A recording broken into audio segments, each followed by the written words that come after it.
नमस्कार दोस्तों, मेरे चैनल में आप सभी का स्वागत है। मैं आप लोगों को बहुत बहुत धन्यवाद कहने के लिए आज ये ब्लॉग बना रही हूँ कि आप लोगों ने मेरा एक चैनल में बहुत सहयोग दिया और इस प्रकार से दूसरे चैनल मंजूस ब्लॉग एंड संगीत में भी आप लोग उतना ही कोऑपरेट कर रहे हैं। आप लोगों के कमेंट्स करके मैं बहुत उत्साहित हूँ। आपके कमेंट्स ही हमें मोटिवेट करते हैं कि हम और क्या अच्छा करें। तो आज मैं आपको ये भाद्रपद मास की इस हफ्ते में होने वाले त्योहारों की जानकारी दे रही हूँ कि हमारे उत्तराखंड में या इसके अलावा और जहाँ भी होते हों, सभी को जो लोग नहीं जानते हैं, नई नई बहुएं या जो अपने सासों के साथ नहीं रह पाते हैं किन्हीं कारणों, बस उनको बताना चाहती हूँ कि आज बहुत बड़ा त्योहार है। भाद्रपद मास की चतुर्थी है। इस दिन गणेशोत्सव मनाया जाता है। गणेश जी की पूजा वंदना अर्चना, घर घर गणेश जी को लाए जाते हैं। यूँ तो ये महाराष्ट्र का बहुत प्रचलित त्योहार है। लाल बाग के राजा बादशाह गणेश का बहुत बड़ा मेला लगता है, बहुत बड़ा मंदिर है सिद्धिविनायक का। आप लोगों में से बहुत लोग वहाँ गए भी होंगे। आप लोग बधाई के पात्र हैं जो गए और जो उन्होंने देखा। सभी जगह हिंदुस्तान में अब ये गणेशोत्सव मनाने का प्रचलन हो गया है, यानी कि गणेश जी की मूर्ति को बाजार से लाना और अपने घर में स्थापित करना और उनको 3 दिन 5 दिन 7 दिन या 11 दिन, जिसकी जितनी आर्थिक स्थिति है, जो जितने दिन इनके लाला की सेवा कर सकता है, जो जितने दिन गणेश का भजन गा सकता है, कीर्तन जागरण करा सकता है, इनके नाम के भंडारे करा सकता है, मन में सोच करके गणपति बप्पा का घर में आगमन होता है और उनको मंदिर में स्थापित कर दिया जाता है। अपनी प्रतिदिन प्रातःकाल नहा धोकर उनको साफ सफाई करके रोली चंदन आदि से। एक बात बताओ दोस्तों, आप गणेश जी को चावल यानी कि जो कहते हैं ना अक्षत नहीं चढ़ाए जाते, जौ चढ़ते हैं। जौ पता लगा? जौ चढ़ाया कीजिए गणेश जी और सत्यनारायण जी। सिर्फ 2 भगवान जी ऐसे हैं जिनका पूजन जौ से किया जाता है। जैसे सत्यनारायण और कृष्णा कहो राम, तो युवती को तुलसी से संतुष्टि होती है, ऐसे ही इनको जौ चढ़ाया जाता है। अपने घर में सभी लोगों ने आज ला करके गणेश जी को बैठा दिया होगा। जैसा कि मैंने आपको पूर्व में बताया था कि मुझे किसी का आना और फिर उसका जाना तो फिर दिल गवाही नहीं देता। जो आ गया है उसको स्थापित कर रखते, इसलिए मैंने तो तांबे के गणेश लिए और कल मैंने आप लोगों से प्रार्थना भी की थी अपने भजनों में। गणेश चतुर्थी के स्पेशल में कहा था कि आप सभी लोग घुलनशील पदार्थ के गणेश जी लाएं, जो कि अपने ही घर में उद्यापन करने में आप उसमें उनको विसर्जन करें, वो उसमें घुल जाएंगे और उस पानी को आप अपने घर में छिड़काव करें, अपने घर के बागवानी में सभी फूल पत्तियों में डालें। देखिए कैसे आपका घर महकता है। गणेश जी आपके घर ही घर में रहेंगे। और या बड़े बड़े पंडालों में या जहाँ मूर्तियों को लाया जाता है, मंदिरों में जो बनाया जाता है वो अच्छी बात है, मगर वो तो साफ सुथरी जगह में बहते हुए जल में किसी सी नदी में उनका विसर्जन करते हैं, वो सही बात है। लेकिन गतानुगतिको लोको, उनका अनुसरण करते हुए, नकल करते हुए आजकल हमारे ये सभी पूरे भारतवर्ष में प्रचलन चल गया है। 3 दिन के लिए तो सभी लोग बाजार मिलती है, मूर्तियाँ ले आते हैं और उसके बाद साल भर उसकी पूजा करी नहीं करी, 3 दिन करी नहीं करी, किसी पीपल के पेड़ के नीचे, नीम के पेड़ के नीचे, बरगद के पेड़ के नीचे, तो मंदिर में ऐसे ही डाल आते हैं। हे प्रभु जी, जिनका आप पूजन करते हैं, जिनसे आप रक्षा करने को कहते हैं, जो संकट मोचन है, जो रिद्धि सिद्धि के दाता है, शुभ लाभ आपको देते हैं, 3, 5, 7, 11 दिन बाद आप उनके ऐसे कुकुर गति कर देते हैं। कभी नहीं, कभी नहीं दोस्तों, उससे छल ना करो। जिसने बैठाए हैं उनके घर जाके अपनी भेंट कर दो, श्रद्धा पूर्वक उनकी पूजा कर दो। मंदिरों में भगवान जी हमेशा रहते हैं, उनकी पूजा कराओ, वहीं चढ़ाओ जो जो चढ़ाना है। गणेश जी को बेसन के लड्डू और मोदक, मोतीचूर, चमेली में सिंदूर लगा के और सिंदूर में जो उनका चोला, राम नाम लिखा हुआ चोला, ध्वजा राम लिखी हुई, बहुत सारी वस्तुएं आप कुछ भी अर्पित कर दें, मगर साथ में उसकी श्रद्धा और भाव अवश्य। बिना श्रद्धा भाव के ऐसा, ये तो ऐसा ही हो गया आपके घर में। क्या कभी आप मम्मी पापा रहने को आते हैं, रिश्तेदार भाई रहने को आते हैं, आप खूब सेवा सत्कार करते हैं, बढ़िया बढ़िया डिश बना बना के खिलाते हैं, बाजार से लाते हैं, रेडीमेड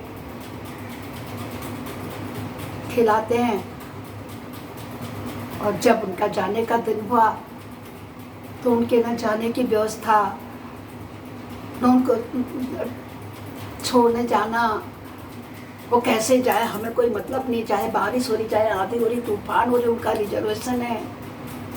तो ये बात हो गई।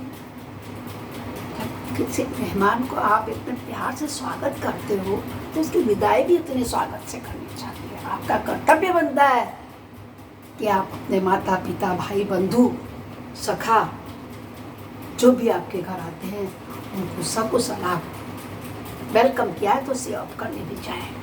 बारिश हो रही है तो उनके शुद्ध व्यवस्था करें, आप नहीं जा सकते तो उनकी व्यवस्था कर दें, उनको पहुंचाएं, उनके सामान को पहुंचाएं, तब ये असली आतिथ्य सत्कार हुआ। ये तो प्रभु जी हैं जो हमारे संकटों को हरते हैं, कष्टों को दूर करते हैं। तो ये तो हुई आज गणेश चौथ के बाद। तो गणेश उत्सव कम से कम 7 दिन का तो सब जगह मनाया जाता है। मंदिरों में बहुत अच्छे भजन होते हैं। हमारे YouTube चैनल में भी सब लोग बहुत अच्छा गा रहे होंगे। मैं भी कभी कभी मुझसे जो बन गया, माँ सरस्वती आती हैं और सुना देती हैं आपको। अब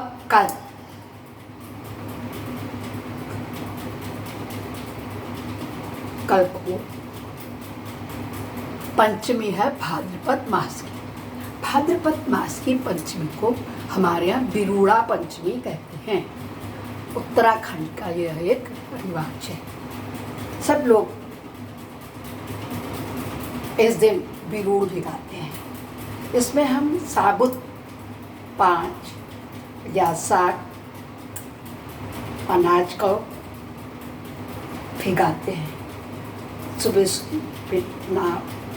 नहा धो के बिना कुछ खाए पिए मंदिर की साफ सफाई कर उसमें गेहूँ, सरसों, काला चना, जो भी हो, काला सोया, सफ़ेद मटर, छोला, राजमा, आपके पास जो भी, 5 नहीं तो 7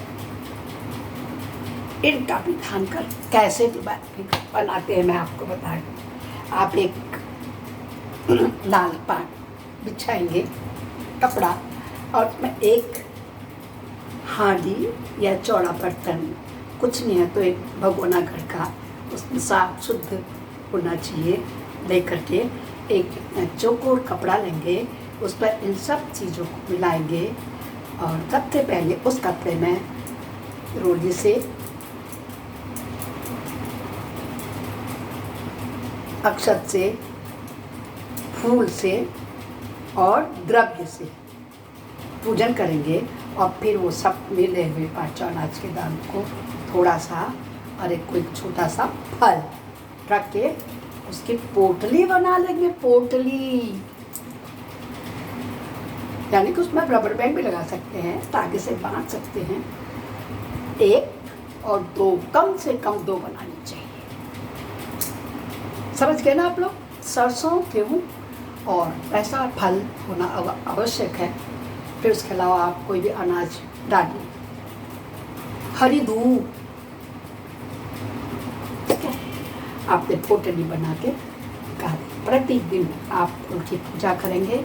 कल ये हो गया बिरूड़ा पंचमी। इस दिन आप लोग फिर उसके बाद चाहे तो खाना भी खा सकते हैं, उपवास ना भी करें तो फर्क नहीं पड़ता, मगर उनको बिगाने से पूर्व आपको कुछ भी ग्रहण नहीं करना है। पुत्र की प्राप्ति जिसको होती है, आप उसके बाद 30 तारीख को मुक्ताभरण सप्तमी पड़ेगी। क्या पड़ेगी? देखिए, कल अष्टमी हो गई, बृहस्पति और शुक्र को षष्ठी। षष्ठी को भी हल छठ होता है। हल का जुता हुआ जो अनाज होता है उसको खाते नहीं हमारे यहाँ।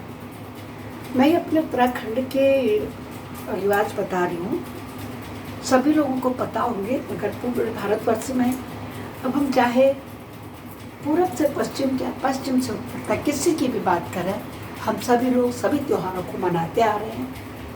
तो मैं की विधि को आप लोगों को एक बार फिर से याद दिलाना चाहती हूँ। तो जो हल, जहाँ जिस खेत में हल जुत गया हो ना, उसमें उगा हुआ अन्न नहीं खाते हैं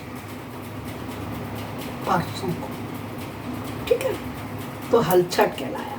बहुत कठिन होता है व्रत। यह व्रत बाल्यकाल से मासिक धर्म होने तक करके उद्यापन कर दिया जाता है। हमारी माता लोगों ने भी ऐसे कराया था, क्योंकि बड़ा मुश्किल है आजकल के ज़माने में कि जहाँ ट्रैक्टर और हल ना जुते हो, कैसे अपने घर में थोड़े से स्थान पर चावल उगाए जाते थे, अरबी उगाई जाती थी, आलू उगाए जाते थे और फिर उनको खाया जाता था।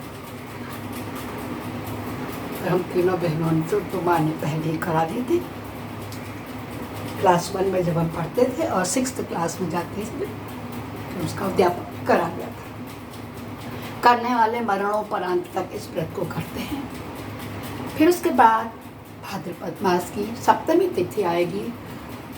उस दिन हमारे यहाँ कहते हैं 7 8 कहते हैं यहाँ के लोग, और मुक्ताभरण सप्तमी और दूर्वाष्टमी। सप्तमी के दिन डोर की पूजा होती है, मार्केट में अवेलेबल होता है, तो पंडित जी को उसकी गांठ लगा के बनाए जाते हैं, हाथ में पाते उसकी पूजा की जाती है। बड़भाट की कथा होती है कि एक राजा के 7 बच्चे थे वाले, याद है? पिछले बार मैंने शेयर की थी।